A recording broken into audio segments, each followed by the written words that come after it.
Muy bien, hermanos. Vamos a,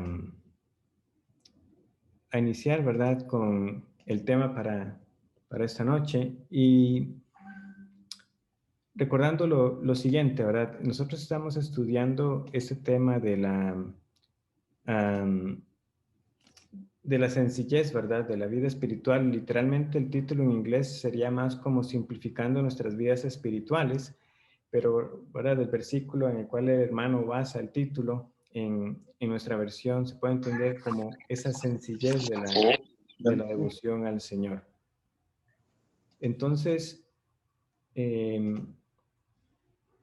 hay varios temas que se van a abarcar hoy en la unidad, porque si alguno luego tiene la oportunidad de adquirir el librito para su propio estudio, eh, realmente los capítulos son bastante cortitos. Van a ver que como mucho son 2 páginas por cada capítulo y por lo tanto a veces se pasa como de un tema a otro en ellos. Y eso es lo que me sucede en la unidad que hoy estamos tratando, que se engloba dentro de una categoría más grande como simplificando la vida del corazón. Pero como vamos a ver, el autor Donald Whitney nos va a hablar de, de los sufrimientos, de los cantos al Señor. Y ya luego hacia el final, pues ya sí hay varios capítulos que sí los podemos enmarcar dentro del tema del contentamiento cristiano. Entonces, lo que voy a hacer, porque estaba como difícil tratar de unificar todo en una sola categoría, es voy a ir abarcando las ideas principales de esos primeros capítulos y ya luego hacia el final, pues sí vamos a adentrarnos en cuanto al contentamiento y su relación con esta sencillez de la devoción al Señor. En primer lugar, entonces, el hermano nos habla acerca de santificar los sufrimientos como espiritualidad. Y para ello nos trae una cita del pastor Lloyd Jones refiriéndose al progreso del peregrino, ¿verdad? Un libro que yo esperaría que nos sea bastante conocido a todos y que si usted no lo ha leído, pues también que haga esa inversión en el tiempo de leerlo, porque realmente es una obra a la que veremos que muchos pastores y siervos del Señor aluden con constancia. Entonces, a modo general, el libro nos habla de todas esas dificultades que Cristiano afrontó en su camino. Pero lo que Lloyd Jones dijo en relación a esto es lo siguiente: la gran verdad en el progreso del peregrino no es que Cristiano soportó muchas dificultades en su camino a la ciudad eterna, sino que estimó que valía la pena soportar esas dificultades. ¿Verdad? Dice, la gran verdad no es que el cristiano entonces tenga dificultades en la vida, es como el autor en ese libro nos muestra que el cristiano consideró que valía la pena soportar todo eso con el fin de llegar a la meta. Y precisamente hay muchos pasajes en la escritura, ¿verdad?, que hacen eco de esa afirmación del pastor Lloyd Jones, ya también un siervo del Señor, y ya está en la presencia de su Salvador. Por ejemplo, 2 Corintios nos dice lo siguiente en el capítulo 4, versículos 16 al 18. Por tanto, no desmayamos. Antes, aunque este hombre exterior se va desgastando, el interior, no obstante, se renueva de día en día, porque esta leve tribulación momentánea produce en nosotros un cada vez más excelente y eterno peso de gloria, no mirando nosotros las cosas que se ven, sino las que no se ven, pues las cosas que se ven son temporales, pero las que no se ven son Uy, mi amor, eternas. mi amor. Uy, Entonces, eh, Pablo, ¿verdad?, nos lleva a que tengamos esto en consideración. Sí, ciertamente hay tribulaciones en esta vida, pero todo eso es momentáneo. Realmente cuando comparamos a la eternidad, eso es como nada. Pero el cristiano debe recordar que en esta vida va a haber dificultades, habrá persecución, habrá aflicción. Nuevamente, Pablo también en otra de sus cartas le escribe en este caso a Timoteo que todos los que quieran vivir piadosamente en Cristo Jesús padecerán persecución. Nosotros debemos entonces aprender cómo santificar nuestros sufrimientos y dificultades, porque nuestra paciencia testifica de la dignidad de Cristo. cuando nosotros nos sostenemos firmes en Ahí sí medio se de las escucha. dificultades, Ya no más llamo. allá de, de toda explicación, ¿verdad? Humana, terrenal, cuando realmente las personas logran ver no en nosotros la virtud de cómo esa persona, ¿verdad? ¿Qué carácter el de esa persona para sufrir todo lo que ha pasado y mantenerse en pie, sino que puedan decir realmente cuán grande es el Salvador de, de este hombre que le sostiene a través de la dificultad. De esta manera entonces nosotros, así como el cristiano del progreso del peregrino, podremos mostrar al mundo que realmente vale soportar lo que sea el dolor y la aflicción en esta vida con el fin de conocer más de Cristo y anticipar la gloria de estar con Él para siempre. Entonces, ¿cómo sacamos nosotros provecho de las dificultades en la vida? ¿Cómo se relaciona esto directamente con el corazón de ese tema que nosotros hemos traído para ustedes en estos meses? Hermanos, si aún las dificultades no nos llevan a nosotros a procurar mejores tiempos, entonces uno realmente debe preguntarse, ¿y qué más necesitamos que pase? Creo que ya hemos dicho en varias ocasiones, por ejemplo, en relación a todas las dificultades que ya sabemos por el tema de la pandemia, pero si ni aún eso ha traído, aunque sea pequeños cambios con el fin de mejorar nuestros tiempos con el Señor, para aprovechar mejor el tiempo, para apreciar aquello que antes teníamos y dábamos presentado y que ahora se ha dificultado más o que apenas estamos retomando, entonces nosotros no estamos aprendiendo a santificar las dificultades y las aflicciones para, para el bien de nosotros y para el testimonio de Cristo, para que nuestros tiempos devocionales entonces sean de mayor provecho. Entonces, finalizo con esta línea que comparte el autor respecto a este tema. Es feliz quien por la esperanza de gloria hace de cualquier sufrimiento algo que muestra que lo vale. Como también escribe Pablo en Romanos 8:18.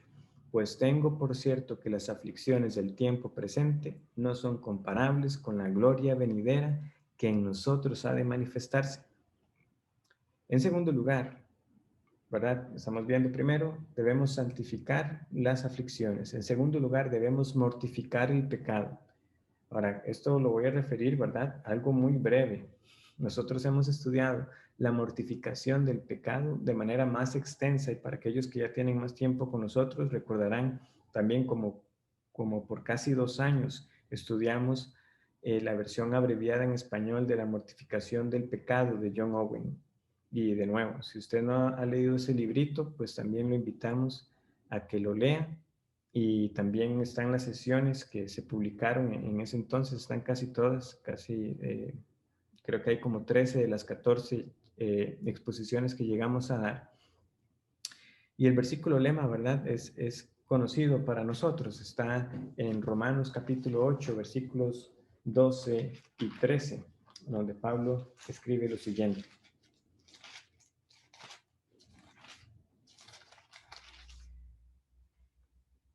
Así que, hermanos, deudores somos, no a la carne, para que vivamos conforme a la carne, porque si vivís conforme a la carne, moriréis.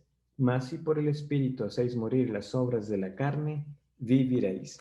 Ahora, ¿qué tiene que ver la mortificación del pecado con la sencillez? Bueno, también tiene relación, porque si la Biblia nos dice a nosotros con claridad qué tenemos que hacer con el elemento que lo complica todo en nuestra vida, que es el pecado, hagámoslo. ¿Qué es lo que nos dice, verdad, con claridad la Biblia? Debemos hacer morir la carne. Debemos hacer morir las obras de la carne. Debemos hacer morir el pecado. Debemos mortificarlo. No debemos tolerarlo. No debemos excusarlo. Debemos matarlo. Y esta verdad de la mortificación, nosotros, por supuesto, que la llevamos a la par de ese perdón completo que tenemos de nuestros pecados por el sacrificio de Cristo en la cruz. Pero este perdón y la realidad, por el otro lado, de que tenemos un pecado remanente del que no seremos librados en esta vida, es lo que hace que también tengamos ese tipo de instrucciones. Sí, Cristo todo lo pagó en la cruz, pero hay un pecado remanente con el cual nosotros debemos librar esta lucha mortal. Recordemos también una de las expresiones que Owen utilizaba en ese librito, ¿verdad? A menos que nosotros mortifiquemos todo pecado, no estamos realmente mortificando el pecado, porque esto no es la mortificación solamente de uno o dos pecados que he notado en mi vida. Bueno, a partir de ahora voy a mortificar este pecado. No, si nosotros no estamos mortificando todo pecado, entonces no estamos hablando realmente de mortificación. Por supuesto, hay algunos que tendremos que luchar más con otros pecados que otros hermanos tendrán sus luchas particulares con otros, pero todo cristiano tiene una lucha contra todo pecado. No debemos tolerarlos en nuestra vida. Y la promesa está, ¿verdad?, que por el Espíritu, el cual es dado a todo creyente, nosotros en efecto lo podemos hacer morir. Esta lucha, ¿verdad?, contra el pecado, el autor comparte dos casos de la vida real útiles para que reflexionemos. Hubo el caso de un joven que tuvo una pitón, una serpiente de estas, ¿verdad?, que son enormes, constrictoras, y la tuvo como mascota. Y fue tanta la confianza que tenía de jugar con esta serpiente como mascota que se ponía a jugar con ella en la cama. Hasta que un día lo encontraron muerto porque la serpiente lo eh, estranguló. Luego cuenta el segundo caso de un joven en Sudáfrica que fue atacado también por una pitón. Pero cuando este joven se vio atrapado por esta serpiente, lo que empezó a hacer fue a morderla, a patearla, a golpearla, hasta que finalmente la serpiente cedió. Pero no terminó ahí, sino que fue y tomó una vara, ¿verdad? Un palo y le dio hasta matarla. Y yo creo que, ¿verdad? Podemos trasladar el punto que él quiere mostrarnos con esos dos casos de la vida real. Es que el pecado no es para que jugueteemos con él, tiene consecuencias fatales. Por eso nos dice, ¿verdad?, este pasaje, que si vivimos conforme a la carne, moriremos. Moriremos. O sea, quien no está realmente luchando contra el pecado, tiene que examinarse a sí mismo cuál es su condición espiritual. No olvidemos que una de las descripciones del cristiano es que es un soldado y nuestro enemigo está al acecho. Por eso también la Escritura nos dice que se nos ha dado una armadura espiritual para resistir en el día malo, para resistir esta batalla. Y también nos dice la palabra en 2 Timoteo 2:4 que ninguno que milita se enreda en los negocios de la vida a fin de agradar a aquel que lo tomó por soldado. ¿Por qué razón procuramos entonces nosotros tiempos de oración, tiempos de lectura de la palabra para meditar en ella? Bueno, porque es por medio de esa devoción constante al Señor que nosotros estaremos preparados para resistir estas acechanzas del enemigo y para tener esas armas espirituales para mortificar el pecado. Un tercer ejemplo que nos presenta el autor es acerca de cantar nuestra espiritualidad. Creo que ya en algún capítulo previo, ¿verdad?, habíamos hablado acerca de esta sugerencia del hermano, de uno mismo, pues componer, ¿verdad?, sin ninguna expectativa de necesariamente de todo un himno con todas sus estrofas o un coro y demás, pero es con el fin, ¿verdad?, de estar nosotros estimulando nuestra mente y estarnos dedicando a ese ejercicio de pensar en las verdades espirituales. Y él entonces trae un caso muy cotidiano de lo que nosotros vivimos ahora. ¿Qué pasa cuando uno va a un restaurante, cuando uno va al supermercado, cuando uno está haciendo fila en los bancos? O sea, si nosotros notamos, hay realmente pocos espacios en los que uno diga que no hay música, ¿verdad? Es conocido también cuando uno tiene que llamar a pedir algún soporte por teléfono, ¿verdad? Y todos nuestros operadores están ocupados y ahora le ponen a uno una música, espera, es por todo lado. que constantemente estamos escuchando música y música. Usted se monta un bus, se tiene música, usted está caminando por un centro comercial, va a tener música. Es en todas partes. Entonces, lo que él dice es, hagan este ejercicio. Cuando no está usted en uno de estos escenarios, ¿verdad? Porque sabemos que es difícil encontrarse en un espacio en que no haya música. ¿Qué hacemos nosotros cuando sí tenemos la oportunidad de regular ese sonido del ambiente? O el hecho mismo incluso hasta de procurar tener silencio, ¿verdad? Que son esos tiempos tan extraños. Pero él dice, bueno, aparte de lo beneficioso que pueden ser tener momentos de silencio, ¿verdad? Para nosotros precisamente meditar libre de distracciones, también como parte del diseño que el Señor ha hecho y unos más que otros, pues también hay momentos en que nos gusta cantar. Estamos haciendo algo y queremos cantar o tararear algo. Hemos reflexionado en qué cantamos, qué es lo que le sale a usted. ¿Vienen todavía aquellas letras de canciones que antes usted escuchaba, antes de conocer al Señor, o, o vienen verdades espirituales, o vienen los cantos, los himnos, los cantos congregacionales, o porciones de los salmos? ¿Qué es lo que realmente viene a nosotros? Creo que sí es también un ejercicio válido que nosotros nos preguntemos qué pudiera estar mostrando, ¿verdad? Porque es de la abundancia del corazón que habla la boca. ¿Y qué es lo que sale de nosotros cuando queremos cantar algo en esos momentos, de nuevo, como llamamos cotidianos, de esas tareas cotidianas y que sencillamente, espontáneamente queremos nosotros eh, cantar? ¿Estamos nosotros realmente procurando saturarnos de verdades bíblicas y de letras ricas en verdades espirituales? Debemos dar gracias a Dios, ¿verdad? Por ese lado, por la gran facilidad que tenemos en nuestros días de poder escuchar una gran diversidad de cantos cristianos, que la misma lista que hemos publicado en la página, ¿verdad? Ustedes si toman el tiempo verán muchos comentarios de hermanos de muchos países agradecidos porque para lo que nosotros, ¿verdad? Ya estamos eh, acostumbrados, por decirlo así, de cantar estos himnos, para muchos son cosas que ya quedaron en el pasado y dicen que cuántas gracias, que cuántos años tenía de no cantar este himno o de no recordar cierta letra. Pero entonces, llevando esto de nuevo a la aplicación de los tiempos de devoción privados y también sobre todo los familiares en este caso, procuramos nosotros tener también el canto como parte de esos devocionales. Ya lo hemos aclarado, ¿verdad? Hermanos y amigos, en otros momentos. Nosotros no estamos hablando que debemos tener tiempos sumamente extensos o que debamos cantar varios himnos en ese tiempo devocional. Quizás algunos con sus niños más pequeños todavía va tomando un poco más de tiempo, que ellos puedan prestar atención durante todo el tiempo, pero sin duda el canto debe ser parte de lo que nosotros lleguemos a fomentar como parte de nuestros tiempos devocionales.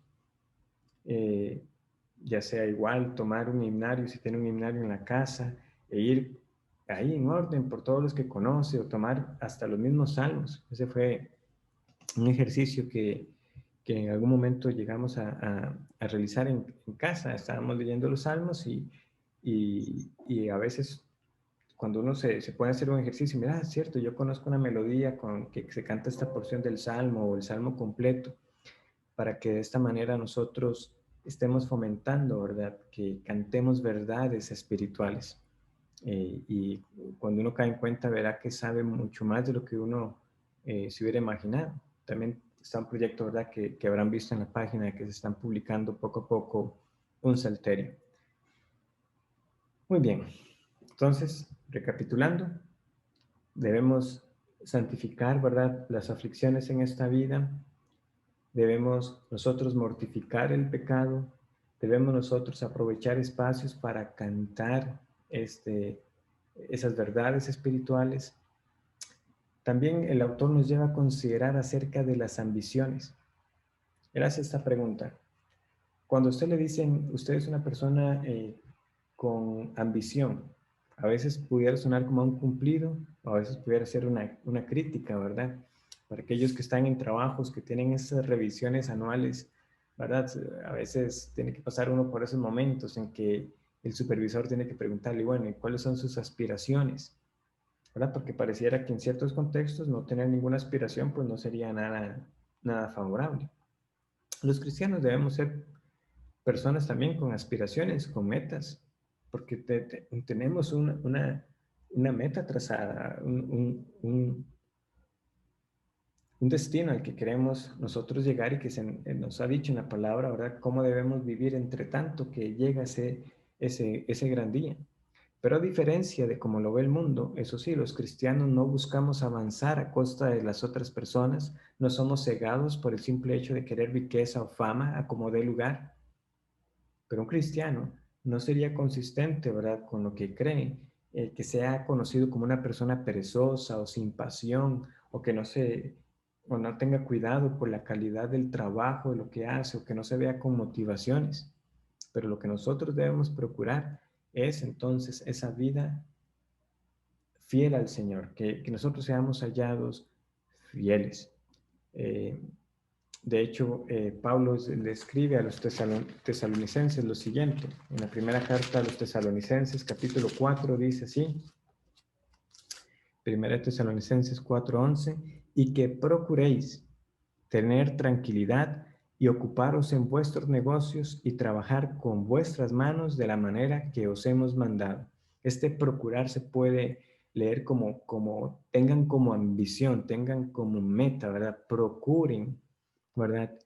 Una eh, tranquilidad y ocuparse, ¿verdad? Según la vocación a la que el Señor les ha llamado. Pero también nos dice Pablo, usando una palabra similar en 2 Corintios 5:9, por tanto procuramos también, o ausentes o presentes, serle agradables. ¿Para qué vivimos? ¿Cuáles son realmente nuestras ambiciones? ¿Estamos siendo nosotros absorbidos por las metas de este mundo, ¿verdad? Que ascender en el trabajo, que tener un mejor salario, solamente ese tipo de cosas muy pensadas en el aquí y el ahora, o vivimos este presente a la luz de lo eterno, de manera que podamos sí establecer metas claras que procuren, ¿verdad? Que en todo lo que yo hago, la gloria sea para el Señor. Y un último punto antes de entrar al tema del contentamiento. Nuevamente el autor nos lleva a considerar los riesgos que hay con lo que él llama esa espiritualidad electrónica. Espiritualidad electrónica. Yo creo que no podemos negar, ¿verdad? Todo el beneficio que nosotros tenemos con los medios hoy. De hecho, esta misma reunión que estamos teniendo es un ejemplo de ello, ¿verdad? ¿Cómo podemos reunirnos? Hermanos de distintas partes gracias a una plataforma tecnológica y tener un tiempo para meditar en la palabra de Dios. Eso es algo muy bueno. Y todos aquellos que pueden y sacan provecho de sitios que nos ofrecen concordancias bíblicas, que nos ofrecen Biblias para poderlas leerlas de manera gratuita en diferentes idiomas, en diferentes versiones, que podemos hacer comparaciones de Biblias paralelas. O sea, la cantidad de herramientas que nosotros tenemos disponibles son muchas. De verdad que nunca antes el pueblo de Dios tuvo de manera tan cercana la disposición y acceso a la palabra de Dios y a comentarios y recursos de otros siervos del Señor para estudiar la palabra como nosotros.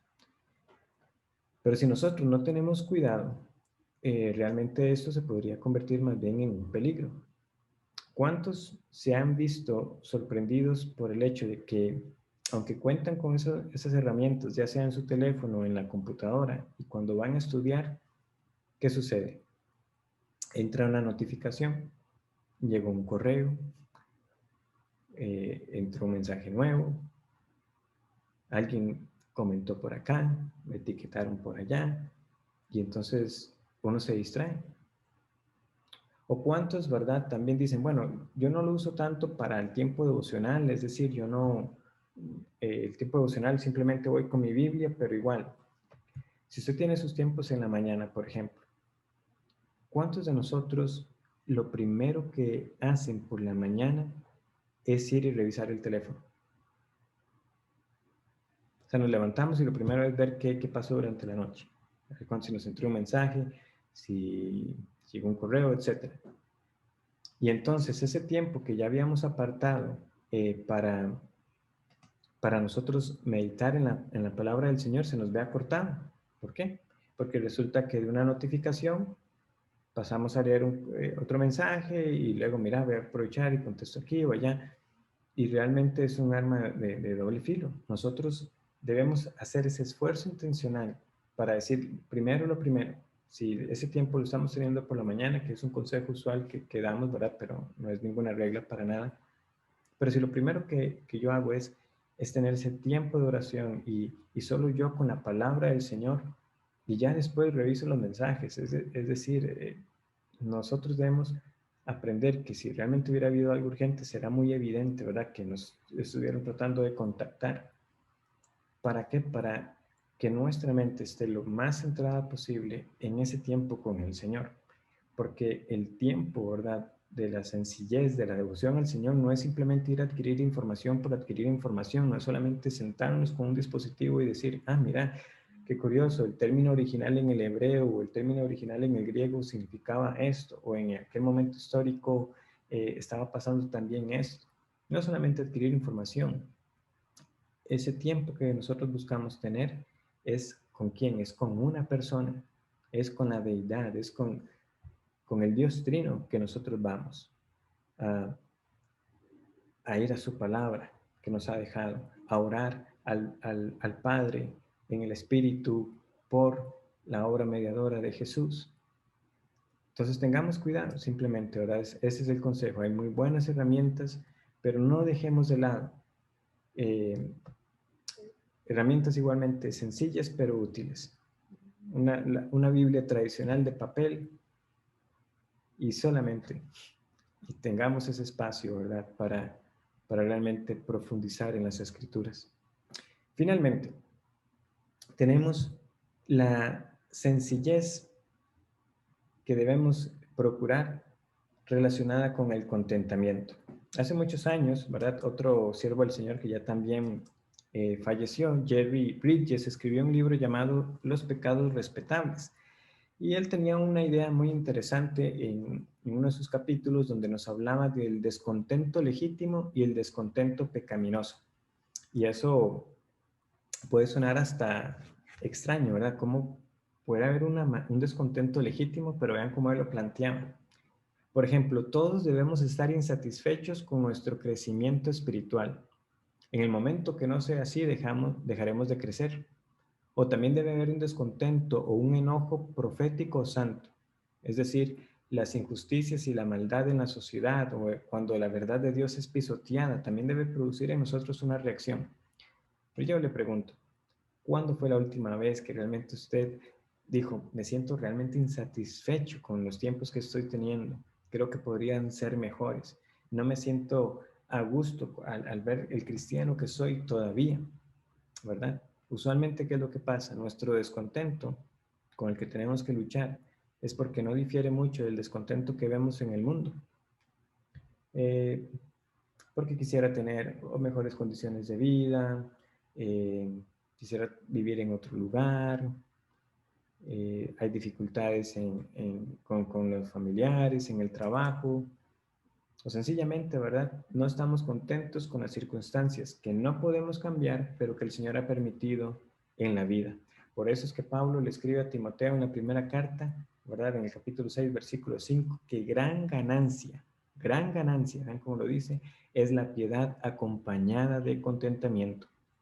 También como otro autor puritano llegó a nombrarlo, los cristianos debemos procurar esa extraña joya o esa rara joya del contentamiento. ¿Por qué? Porque somos muy dados a estar insatisfechos, porque creemos la mentira del mundo, que la felicidad está en las muchas posesiones, en el entretenimiento constante, en el estar viajando y en general entonces ser dominados por la codicia. Por eso Pablo también en unos poquitos versículos más adelante dice que la raíz de todos los males es el amor al dinero, el cual codiciando algunos se extraviaron de la fe y fueron traspasados de muchos dolores. Pero no nos confundamos. El problema de la codicia no está solamente en el dinero. También se han extraviado algunos de la fe y han sido traspasados de muchos dolores. Aquellos que han conocido, por ejemplo, la amargura de la infidelidad por haber codiciado a la mujer que no le pertenecía. Entonces realmente hay amargas consecuencias cuando nosotros no estamos contentos con lo que el Señor ha dado. Otro pasaje, Hebreos 13:5. Sean vuestras costumbres sin avaricia, contentos con lo que tenéis ahora, porque Él dijo, no te desampararé ni te dejaré, contentos con lo que tenéis ahora. En el fondo, la avaricia y la falta de contentamiento, ¿qué es lo que refleja? Reflejan desconfianza en la provisión del Señor, que yo soy el que tengo que ver cómo me proveo de ciertas cosas, o como si el Señor estuviera retuviendo algo bueno para mí. No, cuando yo estoy contento con lo que el Señor ha permitido en mi vida, yo sé que aquello que me haga falta o que el Señor no me haya dado, es porque este Dios que es soberano, así lo ha determinado y en su sabiduría, Él sabe realmente lo que es mejor para mi vida y puedo descansar en ello. Dios sabe lo que es mejor. Hace muchos años recuerdo una dramatización, ¿verdad? Eso fue hace muchos años. Yo creo que incluso antes de haber llegado a la iglesia en los lagos, pero recuerdo esta dramatización donde presentaban como Dios tratando de dar un regalo, una bendición a una persona y como que venía el diablo, ¿verdad? A tratar de quitarlo. Como que había una lucha, hermanos. Ese no es el Dios en el que nosotros creemos. El Dios en el que creemos es un Dios soberano. Él tiene todo poder para dar lo que fuera necesario, pero por lo tanto, ¿qué debemos concluir? Si algo nos falta o algo no lo tenemos o nos está haciendo esperar, es precisamente porque Él ha entendido que es lo mejor. Por eso también Pablo, ¿verdad? En Filipenses capítulo 4, él habla acerca de que he aprendido a contentarme cualquiera que sea mi situación. ¿Y dónde dijo Pablo eso? Estando en la prisión, estando en la cárcel. ¿Verdad? De ese versículo de Filipenses 4:13, tan abusado, todo lo puedo en Cristo que me fortalece, está en el contexto de Pablo diciendo, he aprendido a contentarme cualquiera que sea mi situación, he aprendido a tener abundancia como a tener escasez. Y bueno, ya el tiempo se va agotando y hay mucho más que pudiera agregar, pero quiero que analicemos en eso. Si Pablo dice, he aprendido a contentarme, ¿qué significa? Que nosotros como cristianos podemos aprender esto también. Si Pablo, que fue utilizado de gran manera por el Espíritu Santo, inspirado para escribir estas palabras, él mismo dijo, yo he aprendido, quiere decir que nosotros también cuánto más necesitamos aprenderlo. Y para eso debemos notar que él dice que ha aprendido, ¿verdad?, a gozarse en Cristo, porque no debemos olvidar que es un error separar a Cristo de las bendiciones que son en Cristo. Por eso es que él dice, todo lo puedo en Cristo que me fortalece. No olvidemos entonces, cuando vemos las circunstancias adversas en la vida, verlas a la luz de la gran salvación que tenemos en el Señor. De manera que esta frase que tanto hemos escuchado, hermanos, no se convierta en un cliché. Que podamos nosotros decir que si realmente teniendo a Cristo lo tenemos todo. Y que si lo tengo todo pero no tengo a Cristo, entonces nada tenemos. Esa es verdad, pero sería vacío si nosotros al final reaccionamos igual al mundo cuando vienen las dificultades, que mostremos al mundo que realmente nuestro tesoro mayor es el Señor y que lo que Él nos da o nos quita, lo recibimos de buena manera, contentos, y en eso podemos nosotros meditar. Hermanos, que el Señor les bendiga y nos vemos ahorita para el tiempo de las oraciones.